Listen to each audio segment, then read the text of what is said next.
It's not your fault that you care what other people think. It's a natural instinct almost everyone has, and it feels justified, because if you truly don't care at all what people think, you risk becoming a social outcast. Would you please still be my friend? No! Get away from me! Okay. The problem is, if you care too much about what other people think, it will lead you to an anxious, mediocre life. The average person is obese, likely to be divorced, and has less than 1K in the bank. It feels safe to do what everyone else is doing, but it's actually a terrible decision. There's also an internal cost when you live for other people's approval. You lose touch with your own natural confidence, energy, and joy for life. Now, this video is not about becoming a narcissist and not caring at all about other people, so let's let Tony Robbins reframe our goal. I don't know they ever stop caring completely. People say they don't care. I think what they really mean is, I don't let it stop me. The number one regret of people who are dying is, I wish I'd had the courage to live a life true to myself, not the life others expected of me. So let's spend the rest of this video going through how you can do just that. One way to stop caring what other people think is to find your fire. You cannot care about everything at a 10 out of 10. So if you want to stop caring what people think, find something you care about more. Your obsession outweighs the insecurity of being an outsider. Exactly. The first thing to realize if you have people in your life telling you not to pursue your dreams is that you are not alone. Your father, did he live long enough to enjoy your success? Yeah, he kind of, he really was disappointed by me moving to Los Angeles. He really wanted me to go to university. You were bullied for skateboarding. Like, that didn't exist. Oh, absolutely, yeah. By whom? Like, I imagine... By anyone my age. People at the age of 15 just can't comprehend having drive and wanting to work. So you're just like this little outcast. Yeah. You're like ostracized from society and you're a fucking weirdo loser every step of the way. If you have family or friends telling you not to live life the way you want to, here's an exercise you may find helpful. Visualize your ideal day. When do you wake up? Where do you wake up? What happens during your day? Create a clear vision of your ideal life. It's easy to deal with people judging your actions today if you know those actions are moving you closer to a future you're excited about. And always remember, someone's negative judgment might just be crabs in a bucket syndrome. You put a bunch of crabs in a barrel. Yeah. Every crab that tries to climb out of the barrel, there's another crab that's gonna grab that crab and pull him back in. Eventually, no crabs can get out the barrel because they're all pulling each other back down. The second trick to stop worrying about what everyone thinks about you is to create an inner circle. Only care about the opinions of a select few chosen people you love and trust. This is how people like Bill Burr feel confident saying things they know some people won't like. If people bring it up, I just say, well, not everybody's gonna like me. Yeah.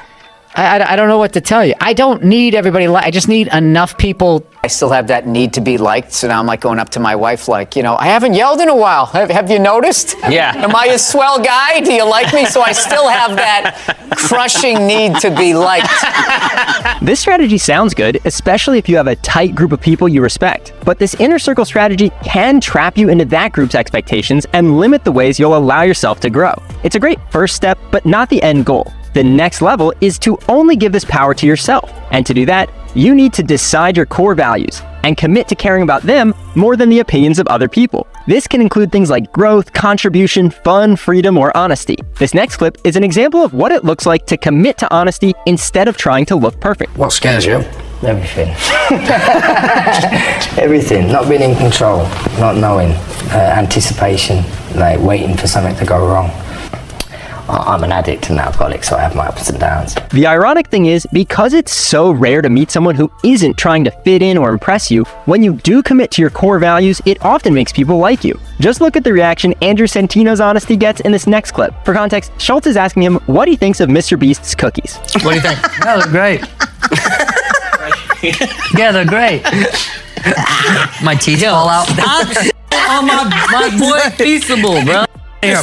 You of all people, don't say some dumb like that. Those cookies are trash as One quick note, you don't have to be that harsh to commit to honesty as a personal value. If you like this idea of having core values, it helps to sit down and actually write what yours are. Then read them several times every day like a mantra. I value growth, honesty, kindness, and fun more than fitting in. Remember, other people will come and go from your life. The only person you have to live with every day is yourself. So those are 3 things you can care about more than the opinions of other people: your future vision, your inner circle, and your core values. Now let's talk about some strategies to simply care less about what other people think without needing to replace it with something else. One way to worry less about the judgment of others is to leave the validation casino. I decided to delete my Instagram because I just felt like I was so addicted to this kind of false version of my life that it was just taking over. I would be on set working, I'd come and sit in my chair and just scroll.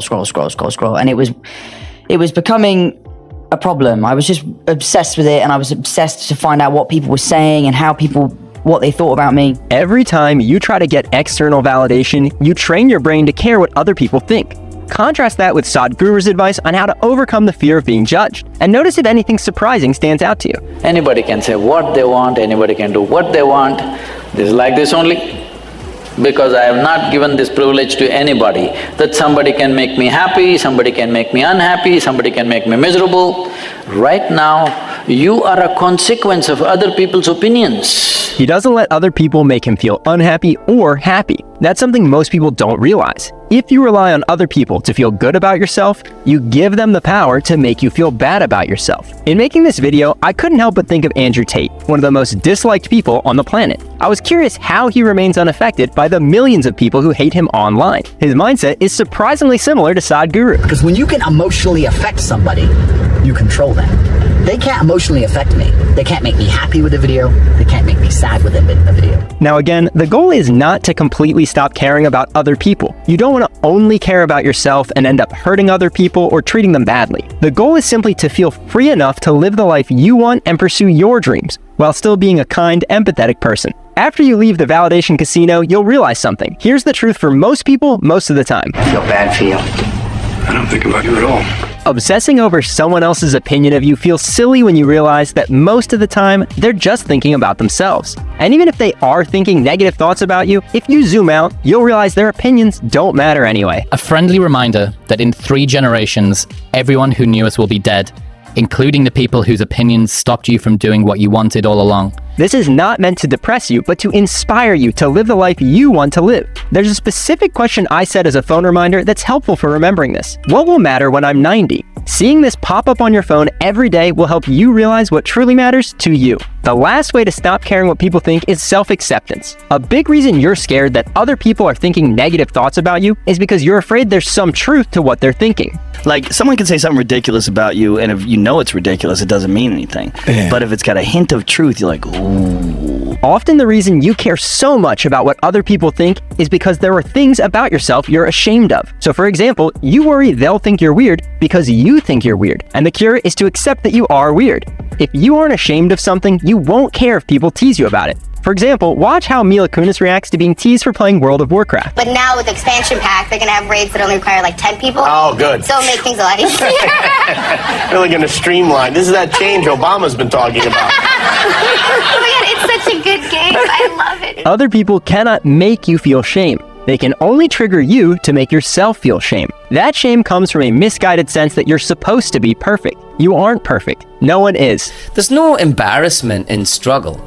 If you accept yourself fully, no one can ever make you feel bad about yourself. So now the question is, how can you accept yourself in those moments when you don't feel okay with your weirdness or your imperfections? You use the best friend trick. Ask yourself, what advice would you give to your best friend in this situation? Because you likely have more grace and empathy for them than you do for yourself. Now, some people are afraid of self-acceptance because they think it'll steal their motivation to improve. How can you be self-accepting without becoming complacent? Because I spent most of my life hating myself, at best tolerating myself for moments, but there was a lot of self-loathing driving performance. And I, for a long time, viewed any type of self-acceptance as complacency. Ironically, this is the opposite of true. Self-acceptance is extremely important if your goal is to grow and change, because you cannot get where you want to go until you admit where you are. I don't think you can truly